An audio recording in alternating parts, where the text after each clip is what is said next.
Hello दोस्तों, आज हम लोग जानने वाले हैं पीसीओडी के बारे में। PCOD stands for polycystic ovarian disease. ठीक है, तो जैसे कि आप लोगों को नाम से पता चल ही रहा होगा कि ये एक ओवरियन डिसऑर्डर है। ठीक है, तो पीसीओडी को समझने के लिए हमें पहले मेंस्ट्रुएशन साइकिल को समझना पड़ेगा। तो मेंस्ट्रुएशन साइकिल का शुरुआत होता है जब कोई फीमेल प्यूबर्टी हिट करता है।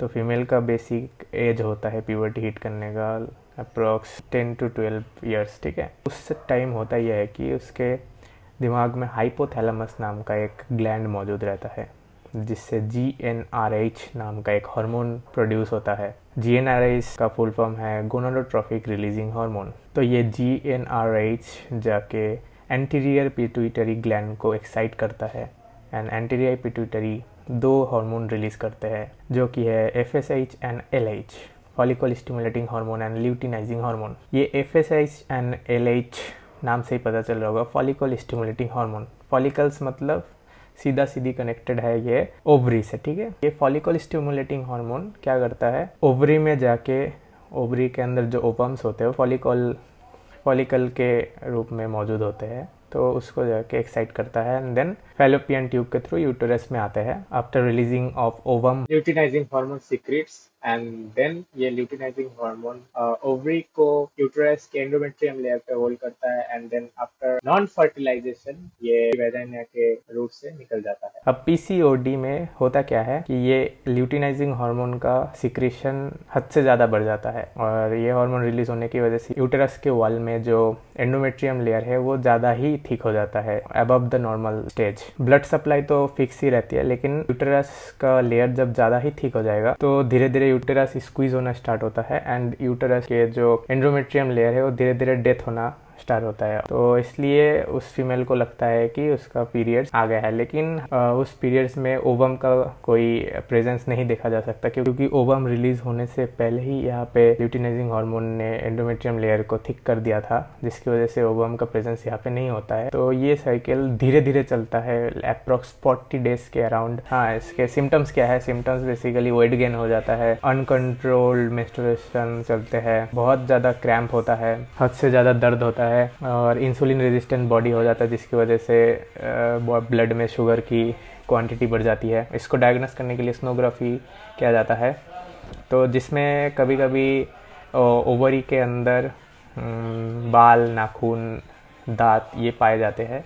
ओवरी के अंदर ओवम फर्टिलाइज तो हुआ नहीं है, लेकिन हद से ज़्यादा टाइम तक रहने की वजह से वो हार्मोनल डिसबैलेंस की वजह से उसके अंदर फॉर्मेशन हो जाता है ये सब बॉडी पार्ट्स का, जो कि एक बच्चे के अंदर होना चाहिए था आफ्टर फर्टिलाइजेशन, लेकिन हार्मोनल डिसबैलेंस की वजह से यहाँ पे नाखून, दांत, बाल ये सब ग्रोथ हो जाता है। इस डिजीज़ को प्रिवेंट करने के लिए आपको अपना लाइफस्टाइल ठीक करना पड़ेगा। अब लाइफस्टाइल कैसे ठीक करना पड़ेगा? लाइफस्टाइल में बेसिकली आजकल माइक्रोप्लास्टिक बॉडी में जाते हैं, जिसकी वजह से ये डिजीज़ हो सकते हैं, क्योंकि माइक्रोप्लास्टिक जब भी जाएंगे बॉडी के अंदर तो बॉडी के जो हार्मोन्स है माइक्रोप्लास्टिक को मिमिक करने की कोशिश करते हैं एंड इस वजह से हार्मोनल बैलेंस बिगड़ जाता है एंड ये हार्मोनल बैलेंस बिगड़ने से पीसीओडी हो सकता है। अब पेस्टिसाइड्स जैसे कि जो हम सब्जी वगैरह खाते हैं, सब्जी वगैरह उगाने के लिए, जल्दी से उगाने के लिए यहाँ पे पेस्टिसाइड्स का यूज़ किया जाता है और पेस्टिसाइड प्रूवन है कि हार्मोनल डिसबैलेंस कर सकता है। और सबसे ज़्यादा इम्पॉर्टेंट है कि सोशल मीडिया से दूर रहना। अब क्यों मैं ये बात बोल रहा हूँ, इसके लिए मतलब चाइल्ड के लिए है, कोई एक फीमेल चाइल्ड है उसके लिए है कि सोशल मीडिया से वो अगर कोई वल्गर कंटेंट या समथिंग न्यूडिटी कंटेंट देख लेती है तो उसके अंदर उस टाइप के इमोशंस जाग जाते हैं, जो एक फीमेल में आफ्टर 10 to 12 ईयर्स की एज होने के बाद जागना चाहिए।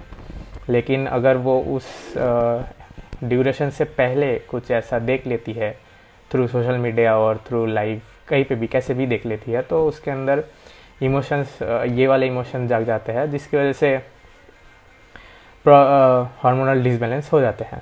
इमोशन जागते कैसे? क्योंकि जो हम देखते हैं वो सीधा सीधी हमारे इमोशन सेंटर जो कि हाइपोथैलेमस को एक्टिवेट करते हैं, और जैसे कि मैंने पहले ही बोला है हाइपोथैलेमस ही सेंटर है ये सब हार्मोन के बैलेंस का, क्योंकि हाइपोथैलेमस ही GnRH को रिलीज़ करता है, GnRH पिट्यूटरी को एक्साइट करता है, जिसकी वजह से LH-FSH रिलीज होता है, एंड जो ओवरी में ओवम रिलीज़ करना, यूटरस का एंडोमेट्रियम लाइनिंग को थिक करना एंड एस्ट्रोजन प्रोजेस्टेरॉन को रिलीज़ करना, ये पूरा का सेंटर कहाँ पे है? हाइपोथैलेमस में ही। और हाइपोथैलेमस अगर डिस्टर्ब्ड हो गया तो उसकी वजह से ये हार्मोनल डिसबैलेंस देखा जा सकता है।